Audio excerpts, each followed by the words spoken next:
یہ side heroine کا ہے. اس کا روپ دبدبا بو دبا ہر ایک پر ہے. نورجہاں ایس یونیورسٹی کے آرٹ گروپ کے کرکٹ ٹیم کی کیپٹن ہے. یہ کوچ بھی ہے. اس کی ڈومینیشن بہت زیادہ ہے. اس سے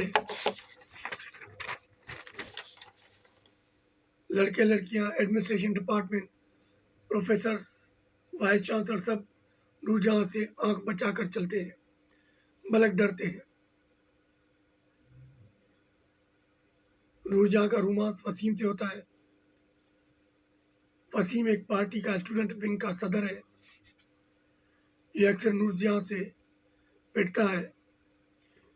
اس طرح دوسرا کریکٹر اندلیپ کا اور سلیمان کا پیئر بنتا ہے. اندلیپ سائنس اینڈ ایڈمنسٹریشن ڈپارٹمنٹ کے کرکٹ ٹیم کی کیپٹن ہے. سومو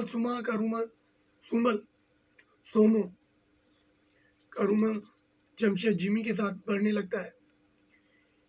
یہ کبھی جام شور ہو جاتے ہیں, کبھی کینجر, کبھی یونیورسٹی کے پہاڑوں پر, کبھی جنگلوں میں, بس رومانس کرتے ہیں.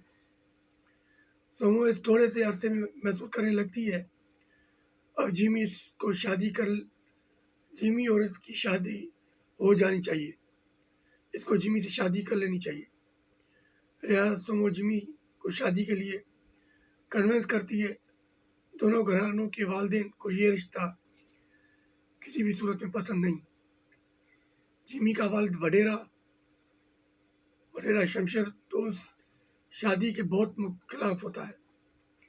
یہ چاہتا ہے کہ اس کے بیٹے کی شادی ایک سردار اس کی بیٹی کے ساتھ ہو جائے جس کے پاس ہر چیز ہوتی ہے, دولت بھی ہوتی ہے, پاور بھی ہوتی ہے, ہر چیز ہوتی ہے. جیمی کا والد شمشیر تو ہر چیز ہوتی ہے اور یہ اس شادی کے بالکل خلاف ہوتا ہے. اس لیے وہ متعدد بار اس کوشش میں ہوتا ہے کہ کسی نہ کسی طرح اپنے بیٹے کو اغوا کر کے زبردستی اس کی شادی اس فیوڈل سوسائٹی میں کی جائے. یہ اس کوشش میں, یہ پورے ڈرامے میں یہ پوری طرح یہ کوشش کرتا ہے اور سارے ڈرامے میں یہ اسی کوشش میں لگا رہتا ہے کس طرح اپنے بیٹے کو اغوا کر کے گاؤں لے جائے. دوسری طرف سومو کا والد جو انڈسٹریل ہے وہ چاہتا ہے کہ سومو کی شادی اس کے بھتیجے سے ہو جو امریکہ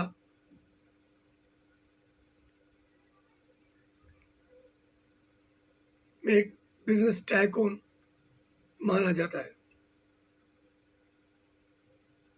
اس لیے سومو کا والد سومو سے بہت خفا ہوتا ہے اور وہ بھی چاہتا ہے کسی نہ کسی طرح اس کی جو بیٹی ہے اس کی شادی اس کے بھتیجے جو امریکہ میں رہتا ہے, وہ ایک ہفتے کے لیے پاکستان آیا ہوا ہے, اس سے ہو جائے. یہ بھی اپنی بیٹی سے بہت خفا ہوتا ہے. وڈیرا شمشیر جن کو گھر میں قید کر دیتا ہے اور اب اس انتظار میں ہے کہ کسی نہ کسی طرح اس کو اغوا کر کے کچے کے علاقے میں لے جائے اور جیمی کی شادی اس فیوڈل سوسائٹی میں کی جائے جس میں وہ آخر تک ناکام رہتا ہے. روجا اپنے ساتھیوں سمیت, اب یہ اس کو میں ایڈٹ کر رہا ہوں, اپنے جیمی کو اور سومو کو گھر سے بھگا کر یونیورسٹی کی ہاسٹل میں لے آتی ہے.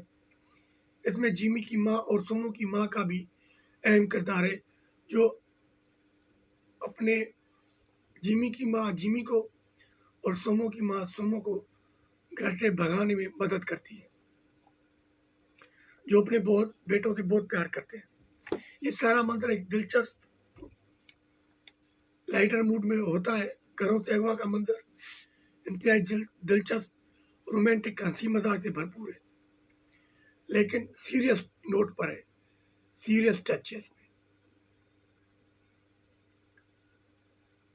گرلز ہاسٹل کا منظر, ساری یہ لڑکیاں, کامن باتھ روم, ایک گرلز ہاسٹل کا جو منظر ہوتا ہے جس میں ہنسی مذاق بھی ہوتی ہے, رومانس بھی ہوتا ہے, ایڈونچر بھی ہوتا ہے اور ڈیلی لائف کے جتنے بھی مسائل ہیں وہ سارے دکھائے جاتے ہیں. یہ ایک زبردست ان میں ایکسرسائز وغیرہ ساری چیزیں دکھائی جاتی ہیں کہ لڑکیاں کس طرح یونیورسٹی میں ایکسرسائز کر رہی ہیں، کس طرح ان کو ہنسی مذاق ہو رہی ہے، یہ ساری چیزیں دکھائی جاتی ہیں.